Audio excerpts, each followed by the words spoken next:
Nathan Cole followed his housekeeper because he thought she was stealing from him. For 3 weeks, he watched her leave his luxury penthouse with heavy bags late at night. Bags she never brought in that morning.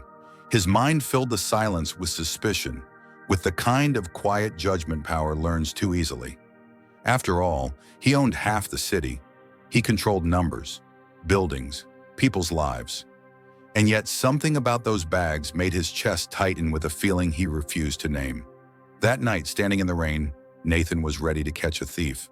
What he found instead shattered him, because behind a peeling church door, in a forgotten neighborhood his company had erased, he would come face to face with a truth so painful it would force him to question not just one woman, but his wealth, his silence, and the role he played in a system that taught him not to see black lives. Stay with this story, because what Nathan discovers next will change everything he believes about himself.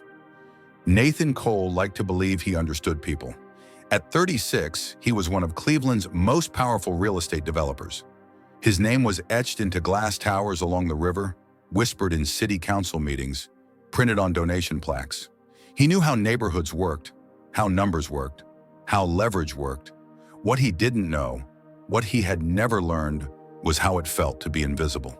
For 34 years, Ruth Jackson had walked through his life like quiet background music, always there, always steady, never questioned. She had worked for the Cole family since Nathan was 2 years old. Back when his mother was still alive. Back when the house still sounded like laughter instead of echoing footsteps.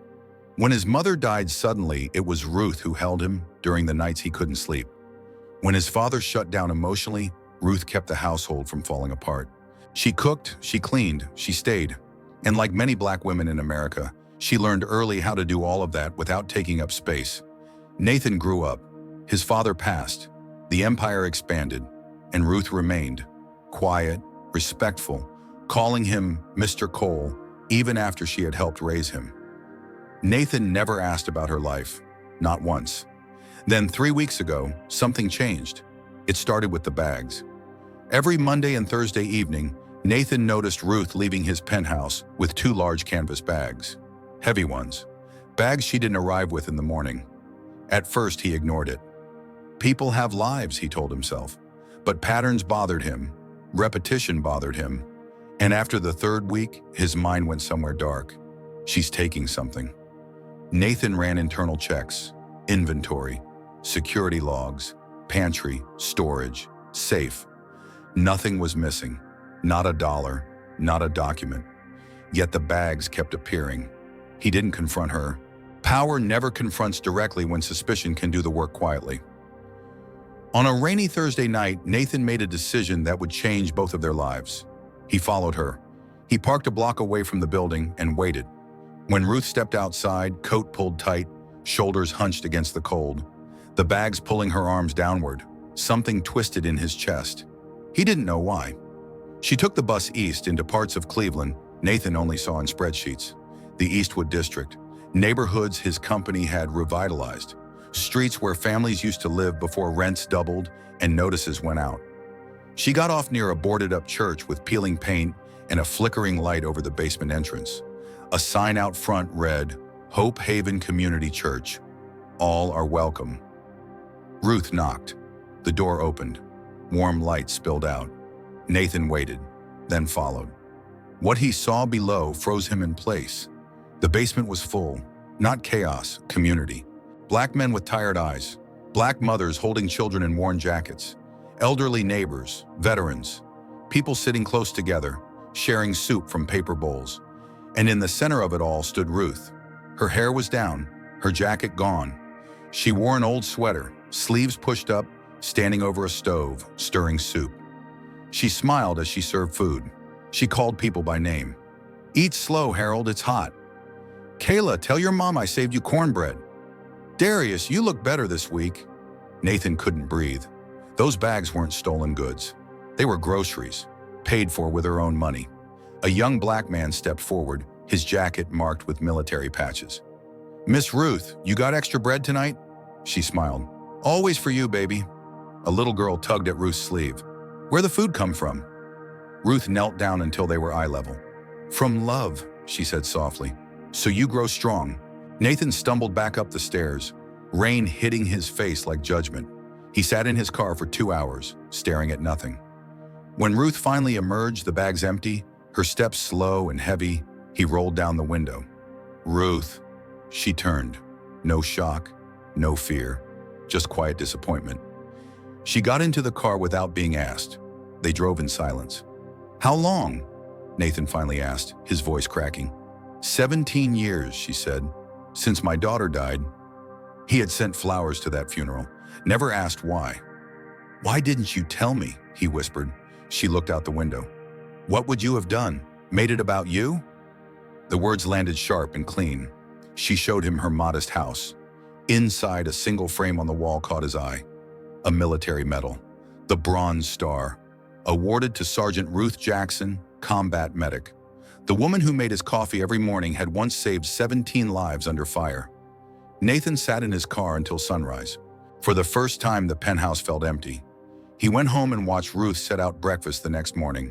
Coffee, toast, fruit, same routine, same quiet presence. She still called him Mr. Cole, and that realization hurt more than anything else, because even after everything she had given, she still didn't feel safe enough to be seen. Nathan opened his calendar and closed it. For the first time, the empire didn't matter. Only one question did. Who is Ruth Jackson, and why had the world taught him not to ask? Before the story continues, here's something for you as a viewer. This story isn't just about one man and one woman. It's about how often Black lives, Black labor, and Black sacrifice are overlooked, especially when they exist close to power. So let me ask you, do you believe good intentions excuse silence in the face of racial inequality? Yes or no? Stay with this story, because what Nathan does next will force him to confront not just Ruth, but the damage his empire has done to an entire community. Nathan Cole did not sleep that night. Every time he closed his eyes, he saw Ruth standing over that stove, sleeves rolled up, feeding people his company had quietly erased from the city map. Faces replaced numbers, names replaced projections, and for the first time in his life, Nathan understood something deeply uncomfortable. He had never stolen from anyone directly. He had simply built systems that did it for him. The next morning, the city welcomed him like it always had. The security gate recognized his license plate. The elevator waited. The skyline bowed beneath his penthouse windows. Everything worked perfectly, except him. Ruth arrived at 8 sharp, same as always. She moved quietly through the kitchen, setting down coffee, slicing fruit with careful hands. But Nathan saw things he had never noticed before. The way she paused at the counter to catch her breath, the slight tremor in her fingers when she poured the coffee, the stiffness in her shoulders when she turned. She was hurting, and she had been hurting alone for years. "Ruth," Nathan said too quickly. She looked up, guarded. "Yes, Mr. Cole." He hated the distance in those words now. "Did you eat last night?" She hesitated. "I had soup." "When?" Another pause. "Later." Later never came. Nathan nodded slowly. He didn't push. Power had taught him how to interrogate. Guilt taught him when to listen. That afternoon, he canceled a meeting worth $30 million. His assistant stared at him like he'd lost his mind. "The investors flew in from New York," she said. "Then they can fly back," Nathan replied. He drove east instead. In daylight, Eastwood District looked nothing like the reports. Women sat on stoops braiding hair. Kids played basketball on cracked pavement. Elderly men watched the street like they were guarding memories. This was not a low-yield zone. This was a neighborhood that had been alive before people like Nathan decided it had potential. He walked down the steps into the basement of Hope Haven Center. The smell of soup still lingered. Folding tables were stacked against the wall. A young Black man stood near the doorway, wearing a faded military jacket. "You were here last night," the man said. "Yes," Nathan replied. "I'm Nathan Cole." The man laughed once without humor. "I know who you are. Name's Darius Moore." They talked. Darius told him how Ruth found him sleeping behind the church after he came back from Afghanistan. How she brought soup before she brought questions. How she helped him get into counseling, find housing, remember that he still mattered. "She saved my life," Darius said plainly, "and she never asked for credit." Nathan swallowed. She saved 17 lives in the war. Darius blinked. She never told me that. She never tells anyone, Nathan said. That's the problem. That night, Nathan showed up again, and the next. He stirred soup. He handed out bowls. He learned names and forgot them and learned them again. He saw the looks people gave him: suspicion, anger, disbelief. Good, he thought. I deserve that. Halfway through the evening, he noticed Ruth sway near the stove. Her hand slipped against the counter. Ruth, he said, rushing forward. I'm fine, she insisted, too fast. When was the last time you saw a doctor? Silence. Ruth. 3 years, she said finally. Maybe 4. The words landed like a verdict. On the drive home, she told him the truth. Her insurance barely covered emergencies. Tests cost money, medication cost money, and every dollar she spent on herself was a dollar she couldn't spend feeding someone else. I chose, she said quietly, a long time ago. Nathan pulled over. He stared at the steering wheel like it had betrayed him. The next morning, Ruth collapsed during a routine appointment he had insisted on scheduling. Lakeview Medical Center called him as her emergency contact. When the doctor explained the diagnosis, advanced diabetes, kidney damage, anemia, Nathan felt the room tilt. Treatable, the doctor said gently, but unmanaged for years. Because being black, poor, and selfless in America often meant choosing who gets to survive.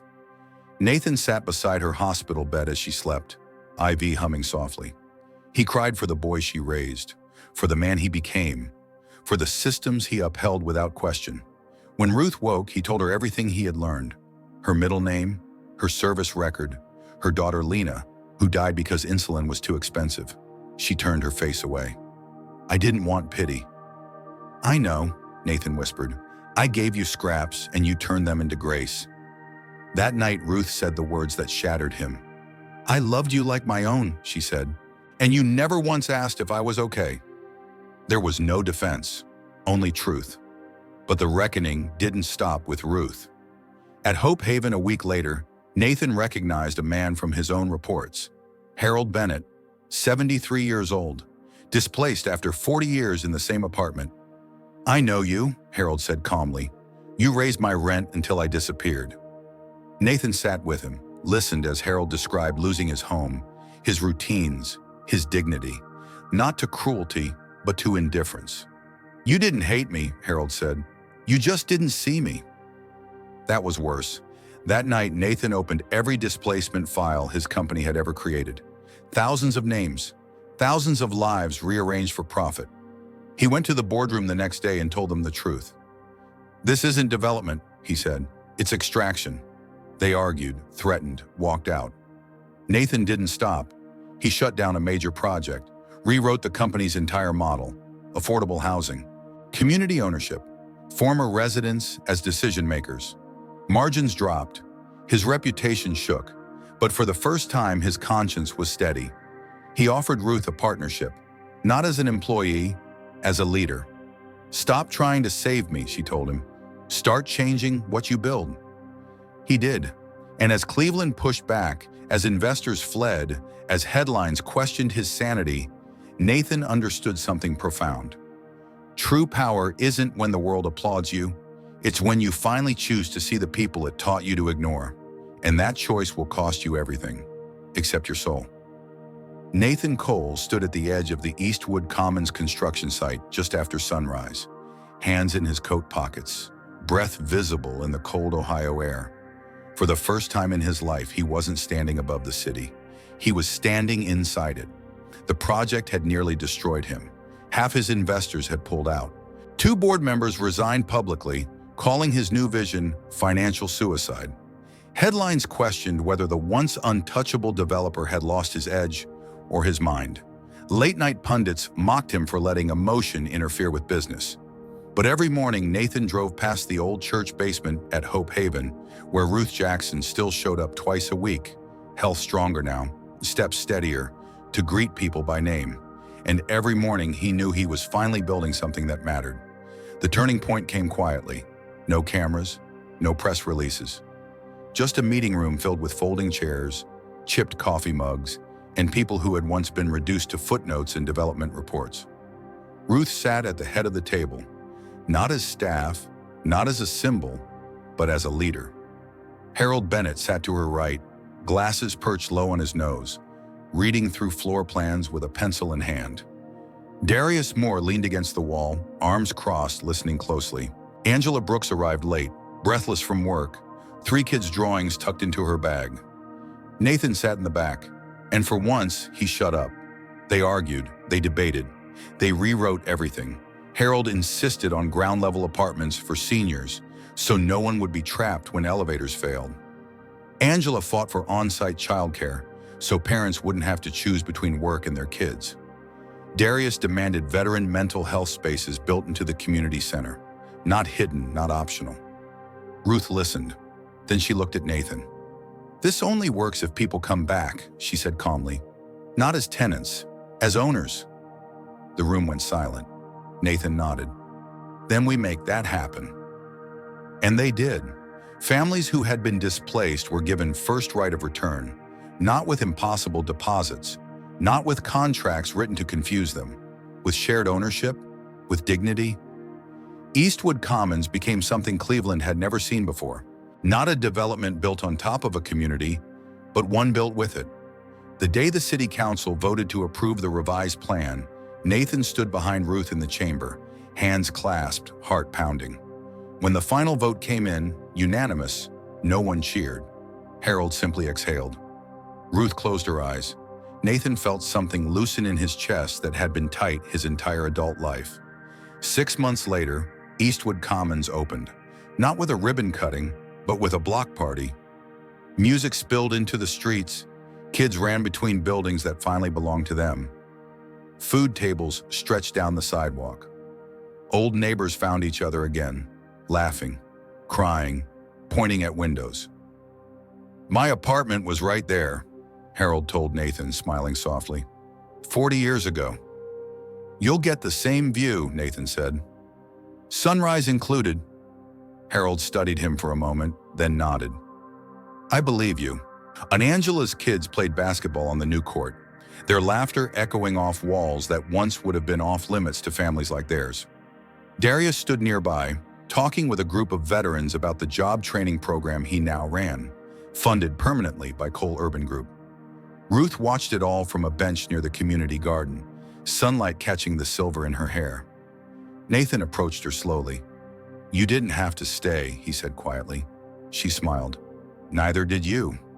They stood together, watching people reclaim space they had been told was never meant for them. "You know," Ruth said, "my daughter Lena used to say that the only place she ever felt fully herself was when she was helping someone else." Nathan swallowed. "I wish I'd known her." "You know her now," Ruth replied, gesturing to the crowd. "She's everywhere."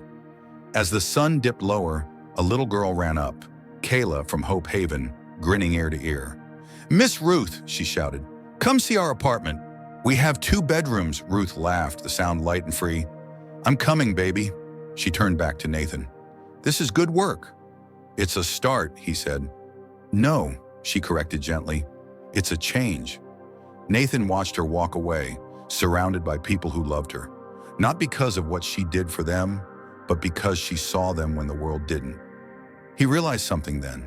He had spent his life chasing legacy, his name on buildings, his success measured in height and profit. But legacy wasn't steel or glass.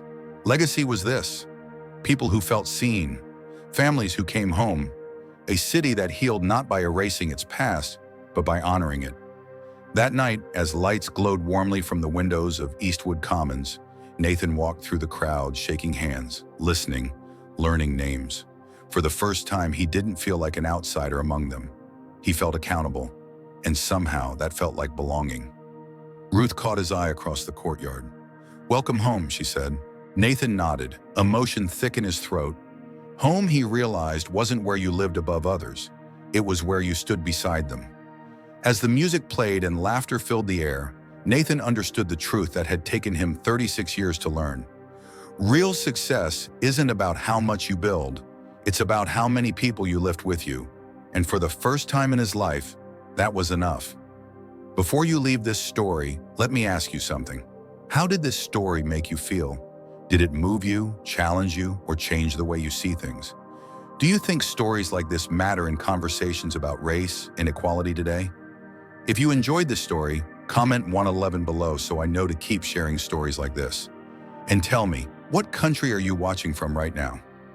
If this story touched you, please share it with someone else. You never know whose eyes it might finally open.